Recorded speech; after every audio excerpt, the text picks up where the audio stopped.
Hello friends, welcome to Vel Rojan crime diaries. தர்மசாலால என்ன நடந்துட்டு இருக்கு அப்படிங்கிறத நம்ம கடந்த ஒரு வாரமா ரொம்ப க்ளோஸாக ஃபாலோ பண்ணிட்டு வந்திருக்கோம். இப்போ நீங்க டிவியில் எல்லாத்துலேயும் நியூஸ் பார்த்துருப்பீங்க. தர்மசாலால அந்த ஸ்பெஷல் இன்வெஸ்டிகேஷன் டீம் ஒவ்வொரு இடத்துலையும் தோண்டி பார்க்க ஆரம்பிச்சிட்டாங்க. அப்படி தோண்டும் போது உள்ள ஏதாவது ஹியூமனோட ரிமைன்ஸ் கிடைச்சதா அப்படிங்கிறத தெரிஞ்சுக்கிறதுல நமக்கு ஒரு ஆர்வம் இருந்துட்டு இருக்கு. சில நியூஸ் சேனல் என்ன சொல்றாங்க, ஒண்ணுமே கிடைக்கலங்கிறாங்க. சில நியூஸ் சேனல்ல ஒரு பேன் கார்டு கிடைச்சதுங்கிறாங்க, ஒரு டெபிட் கார்டு கிடைச்சதுங்கிறாங்க. சில நியூஸ் சேனல்ல இல்ல கொஞ்சம் மனிதனோட ரிமைன்ஸும் கிடைச்சிருக்கு அப்படிங்கிற மாதிரி தகவலை சொல்றாங்க. ஸோ இது வரைக்கும் கடந்த 4-5 நாளா தோண்டி பார்த்துட்டு இருக்காங்க. அப்படி தோண்டும் போது என்ன மாதிரிலாம் விஷயம் கிடைச்சது, என்ன மாதிரி இடத்துல அவங்க தோண்டாங்க அப்படிங்கிறத பத்தி தான் இன்னைக்கு நம்ம இந்த வீடியோல ரொம்ப டீட்டெயிலா பார்க்க போறோம். ஏற்கனவே இந்த கேஸை பற்றி உங்களுக்கு ஃபேரான ஒரு ஐடியா இருக்கும். அதாவது தர்மஸ்தலால வேலை பார்த்த ஒரு துப்புரவு தொழிலாளர் இப்போ போலீஸ் கிட்ட பல வருடங்களுக்கு அப்புறம் வந்து கம்ப்ளைண்ட் பதிவு பண்ணியிருக்காரு. அவர் என்ன சொல்றாருன்னா, இந்த தர்மஸ்தலால இருக்கிற நேத்ராவதி ஆற்றம் படுகையில் நான் நிறைய பெண்களோட சடலத்தை தோண்டி புதைச்சிருக்கேன், 100க்கும் மேற்பட்ட பெண்களோட சடலங்களை புதைச்சிருக்கேன்னு ஒரு அதிர்ச்சியான தகவலை சொல்றாரு. இந்த நியூஸ் வந்து நம்ம இந்தியா ஃபுல்லாக பரபரப்பாக பேசப்படுது. ஃபைனலாக பொதுமக்கள் கிட்ட இருந்தும் மீடியா கிட்ட இருந்தும் வந்த அழுத்தத்தினால கர்நாடகா கவர்மெண்ட் ஒரு ஸ்பெஷல் இன்வெஸ்டிகேஷன் டீம் ஃபார்ம் பண்ணி இதை விசாரணை பண்ண சொல்றாங்க. இப்போ இந்த ஸ்பெஷல் இன்வெஸ்டிகேஷன் டீம் இந்த விசில் ப்ளோவர் கிட்ட வந்து இன்வெஸ்டிகேட் பண்றாங்க. அவர் என்ன சொல்றாருன்னா, மொத்தம் ஒரு 18 இடங்களை காமிக்கிறாரு, இந்த சைட்ல நீங்க தோண்டி பாருங்கிறாரு. பட் இந்த எஸ்ஐடி டீமும் அவங்க சைடு இன்வெஸ்டிகேட் பண்ணி பார்த்துட்டு இந்த 18 இடங்கள் எங்களால் தோண்ட முடியாது, இதுல 13 இடங்கள் வேணா நாங்க இன்வெஸ்டிகேட் பண்றோங்கிற மாதிரி சொல்றாங்க. ஸோ அதனால 13 இடங்களை மார்க் பண்றாங்க. அந்த மார்க் பண்ண ஒவ்வொரு இடங்களுக்கும் நல்ல ஸ்ட்ராங்கான பாதுகாப்பு படையை வச்சு சுத்தி பாதுகாக்கிறாங்க. அதுக்கப்புறம் இது நம்ம நினைச்ச மாதிரி இவங்க சொன்னாங்க அப்படிங்கறனால உடனே தோண்ட முடியாது. அதனால ஃபர்ஸ்ட் இந்த எஸ்ஐடி டீம் என்ன பண்றாங்கன்னா, ட்ரோன் நிறைய பறக்க விட்டு அந்த 13 இடங்களும் ஜஸ்ட் மேல இருந்து போட்டோ எடுத்து அதை அப்ரூவலுக்காக ரெடி பண்றாங்க. ஃபைனலா லோக்கல்ல இருக்க ரெவென்யூ ஆபீசர் கிட்ட இந்த 13 இடங்களை தான் நாங்க தோண்ட போறோம்னு அபிஷியலா பெர்மிஷன் வாங்கிக்கிறாங்க. அப்படி பெர்மிஷன் வாங்க முடிச்சதுக்கு அப்புறம் ஃபைனலா ஜூலை மாசம் 29ஆம் தேதி தான் முதல் சைட்ல இருந்து தோண்ட ஆரம்பிக்கிறாங்க. ஸோ அந்த whistle blower and SID team ரெண்டு பேருமே அக்ரி பண்ணி ஒரு 13 இடங்கள்ல மார்க் பண்ணியிருந்தாங்கல்ல. அந்த 13 இடங்கள்ல மொத்தம் 8 இடங்கள் எங்க இருக்குன்னா, நேத்ராவதி ரிவரோட ஆற்றம் படுகையில தான் இருக்கு. அந்த ஆத்துக்கு பக்கத்துல தான் புதைச்சிருக்கோங்கிற மாதிரி சொல்றாங்க. அடுத்தபடியா 3 சைட் எங்க இருக்குன்னு சொல்றாங்கன்னா, இந்த ரிவருக்கு பக்கத்துல ஒரு ஹைவே இருக்கு, அந்த ஹைவேக்கு பக்கத்துல தான் புதைச்சிருக்கேன்னு இன்னொரு 3 இடத்தை காமிக்கிறாரு. அதுக்கப்புறம் அந்த ஹைவேக்கு பக்கத்திலே கன்னியாடிங்கிற மாதிரி இன்னொரு ஏரியா இருக்கு, அந்த ஏரியால 2 சடலங்களை புதைச்சிருக்கேங்கிறாரு. அதுக்கப்புறம் இந்த நேத்ராவதில இருந்து அஜுகுரிங்கிற போற வழியில இன்னொரு ஏரியா இருக்கு, அந்த ஏரியால நான் இன்னொரு சடலத்தை புதைச்சேங்கிற மாதிரி சொல்றாரு. ஸோ ஒட்டுமொத்தத்தில் இந்த 13 இடங்களை எக்ஸாக்டா எங்க தோண்டி பார்க்க போறோன்னு கரெக்டா மார்க் பண்ணி ஒவ்வொன்றா தோண்ட ஆரம்பிக்கிறாங்க. ஸோ ஃபர்ஸ்ட்லேருந்து 1, 2, 3, 13 வரைக்கும் தோண்டலான்னு தோன்றாங்க. எப்படி தோன்றாங்கன்னா, இந்த 29ஆம் தேதி முதல் சைட்ல 8 அடி ஆழம் தோன்றாங்க. அதுக்கப்புறம் ஒரு 16 அடி அகலம் தோன்றாங்க. சரி, நம்ம எவ்வளவு டீப்பா தோண்ட முடியுமோ தோண்டி பார்ப்போம்னு தோன்றாங்க. அப்படி என்னதான் இவ்வளவு டீப்பா தோண்டி பார்த்தா கூட அந்த முதல் சைட்ல 29ஆம் தேதி எஸ்ஐடி ஆபீசர்னால எதையுமே கண்டுபிடிக்க முடியல. ஸோ இதுக்கப்புறம் என்ன பண்றாங்கன்னா, தொடர்ந்து 30ஆம் தேதியும் தோண்ட ஆரம்பிக்கிறாங்க. சைட் நம்பர் 2, 3, 4, 5 எல்லா இடத்துலையும் தோண்ட ஆரம்பிக்கிறாங்க. சில சைட்ல ரொம்ப டீப்பா தோன்றாங்க, சில சைட்ல அந்த இடத்த நேச்சர் கருதி 3க்கு 4, 3 அடி நீளம் 4 அடி அகலம் அப்படிங்கிற மாதிரி தோண்டி பார்க்குறாங்க. பட் இப்படி 2-3 நாள் தொடர்ந்து தோண்டி பார்த்தா கூட இந்த ஃபர்ஸ்ட் 5 சைட்லையும் அவங்க தோண்டி பார்த்தா கூட எந்த விதமான ஹியூமன் ரிமைன்ஸையும் கண்டுபிடிக்க முடியல. அதுக்கு பதிலாக அவங்க என்ன கண்டுபிடிக்கிறாங்கன்னா, ஒரு நபரோட பேன் கார்டை கண்டுபிடிக்கிறாங்க, அதுக்கப்புறம் ஒரு டெபிட் கார்டை கண்டுபிடிக்கிறாங்க. ஹியூமன் ரிமைன்ஸ் எதுவுமே இல்லை. இது உண்மையிலேயே அந்த விசில் ப்ளோயருக்கு பயங்கர ஷாக்கிங்காக இருக்கு, டிசப்பாயிண்டடாக இருக்கு. என்னடா நம்ம இந்த இடத்துல தானே புதைச்சோம், எப்படி ஒரு எலும்பு துண்டுகள் கூட இல்லைங்கிற மாதிரி அவருக்கே பயங்கர ஷாக் ஆயிடுச்சு. இப்போ எஸ்ஐடி என்ன பண்றாங்கன்னா, சரி இந்த பேன் கார்டு யாருக்கு சொந்தமானதுன்னு விசாரணை பண்ணி பார்க்கும்போது அது சுரேஷ் அப்படிங்கிற அந்த லோக்கல்ல இருக்கிற ஒரு நபருக்கு சொந்தமானதுன்னு தெரிய வருது. அப்போ இந்த டெபிட் கார்டு யாருக்கு சொந்தமானதுன்னு பார்த்தா அது சுரேஷோட அம்மாவுக்கு சொந்தமானது. இப்போ இதை வச்சு அவங்க அட்ரஸை கண்டுபிடிக்க முடியும். எஸ்ஐடி டீம் உடனே அவங்க வீட்டுக்கு போய் பார்க்கும்போது இந்த டெபிட் கார்டுக்கு சொந்தமான பெண் உயிரோட இருக்காங்க. பட் இந்த பேன் கார்டுக்கு சொந்தமான சுரேஷ்ங்கிற அந்த நபர் இறந்து போயிருக்காரு. அப்ப அந்த அம்மா என்ன சொல்றாங்கன்னா, சுரேஷ்ங்கிறவன் என்னோட பையன் தான், அவனுக்கு வந்து மார்ச் மாசம் 2025ஆம் வருஷம் இறந்து போயிட்டான். அவனுக்கு பல நாள் உடல்நிலை சரியில்லாம இருந்தது, அளவுக்கு அதிகமாக குடிச்சதுனால ஜாண்டிஸ் வந்து அவனோட லிவர்லாம் ஃபெயிலியர் ஆகி இறந்து போயிட்டான், நாங்க அடக்கம் பண்ணிட்டோங்கிறாங்க. பட் அவனோட பேன் கார்டும் இந்த டெபிட் கார்டும் தர்மசாலால எப்படி வந்துச்சு அப்படிங்கிறதுக்கு யாருக்கும் விடை தெரியல. அதுக்கு மேபி போலீஸ் ஆஃபீஸர் என்ன சொல்றாங்கன்னா, ஒருவேளை அந்த பையன் இந்த கோவிலுக்கு வரும்போது அதை தவற விட்டுருக்கலாம், அது காலப்போக்கில் இந்த மண்ணுக்கு கீழே புதைஞ்சு போயிருக்கலாங்கிற மாதிரி சொல்றாங்க.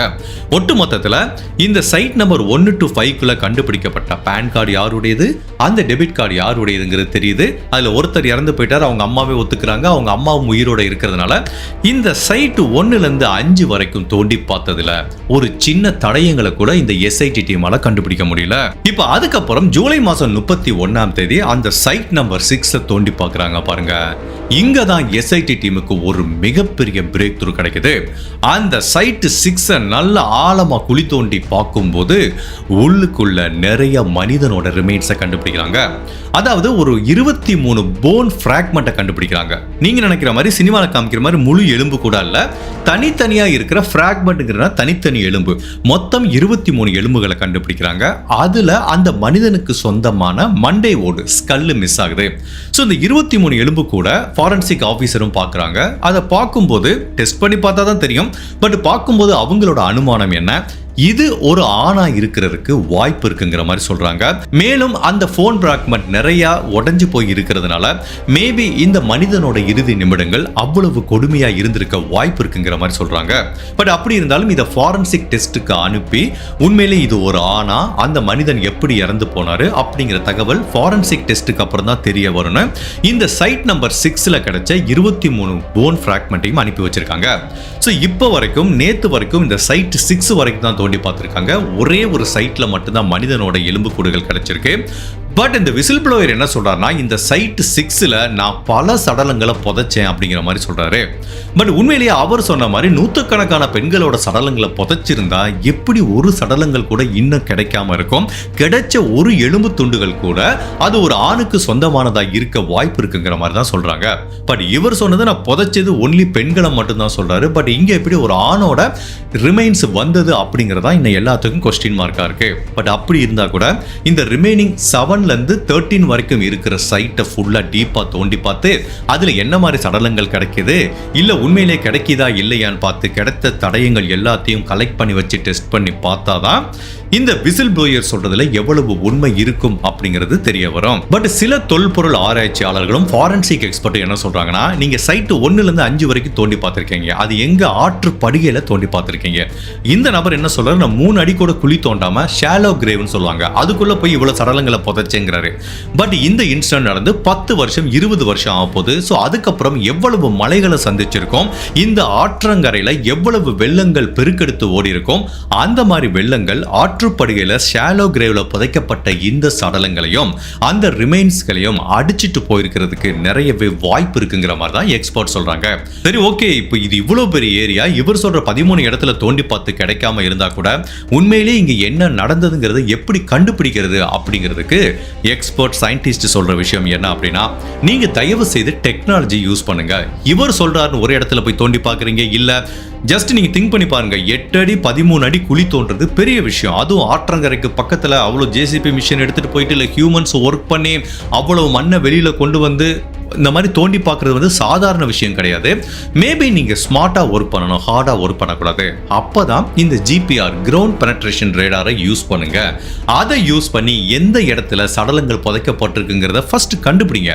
இவள் சொல்ற இடத்துல இருந்து ஜஸ்ட் சில கிலோமீட்டர் டிஸ்டன்ஸ்ல இப்படி தேடி பாருங்க, அதுக்கப்புறம் தோண்டுங்கிற மாதிரி எல்லா அறிவியல் வல்லுநர்களும் நம்ம ஏற்கனவே இன்னொரு வீடியோல சொன்ன மாதிரி ஜிபிஆர் அப்படிங்கிற டிவைஸை யூஸ் பண்ணுங்க அப்படிங்கிற மாதிரி தான் அறிவுறுத்துறாங்க.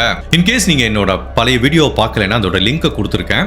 உண்மையிலே இந்த மாதிரி மாஸ் பரியல், அதாவது நிறைய சடலங்கள் தோண்டப்பட்ட அந்த இடங்களை எப்படி கண்டுபிடிக்கிறது, அது எப்படி தோன்றது, அது எப்படி ஆராய்ச்சி பண்ணுவாங்க அப்படிங்கிற பத்தி டீட்டெயிலாக ஒரு வீடியோ போட்டிருக்கேன். ஸோ நீங்க அதை பார்த்தீங்கன்னா உங்களுக்கு கிளியரா ஒரு ஐடியா கிடைக்கும். ஸோ இப்போ வரைக்கும் அப் டு டேட் இந்த வீடியோ நான் பண்ற வரைக்கும் மொத்தம் மார்க் செய்யப்பட்ட 13 சைட்ல 6 சைட்டை தோண்டிருக்காங்க. அதுல 6வது சைட்ல மட்டும்தான் இந்த சடலங்கள் கிடைச்சிருக்கு.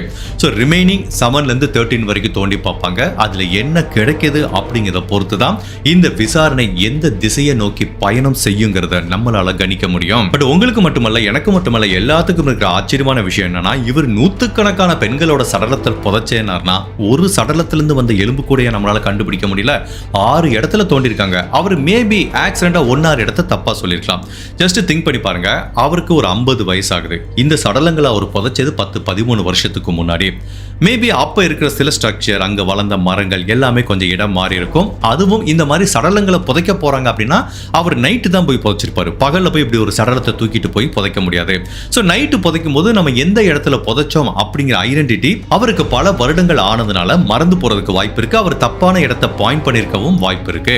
பட் அப்படி ஒரு கேஸ் இருந்தா கூட ஒரு இடத்த 2 இடத்த அவர் தப்பா பாயிண்ட் பண்ணிருக்கலாம். பட் இது வரைக்கும் தோண்டி பார்த்த 6 இடத்துல 5 இடத்துல ஒரு எலும்பு கூடு கிடைக்கலையே அப்படிங்கிறதா எல்லாத்துக்கும் ரொம்ப ஆச்சரியமா இருக்கு. இல்ல அவர் சொன்ன இடத்துல நம்ம ஏற்கனவே இன்னொரு வீடியோல சொன்ன மாதிரி சாயில் டெஸ்ட் பண்ணி பார்த்தாங்களா? ஒருவேளை இந்த இடத்துல இருந்து ஏதாவது எலும்பு கூடுகளை வேற இடத்துக்கு மூவ் பண்ணிதான் இந்த இடத்துல ஏற்கனவே எலும்பு கூடுகள் புதைக்கப்பட்டிருக்கு அப்படிங்கறத கண்டுபிடிக்க முடியுங்கிறதுக்கு நம்ம ஒரு வீடியோ போட்டிருந்தோம். சோ ஃபாரன்சிக் டீம் அந்த மாதிரி சாயில் டெஸ்ட் பண்ணாங்களா அப்படிங்கிறதும் தெரியல. ஒட்டுமொத்தத்துல இதுவரைக்கும் தோண்டி பார்த்ததுல ஒரு பெண்ணோட சடலம் கூட கிடைக்கலங்கிறது பயங்கர அதிர்ச்சியாவும் இருக்கு, ஆச்சரியமாவும் இருக்கு.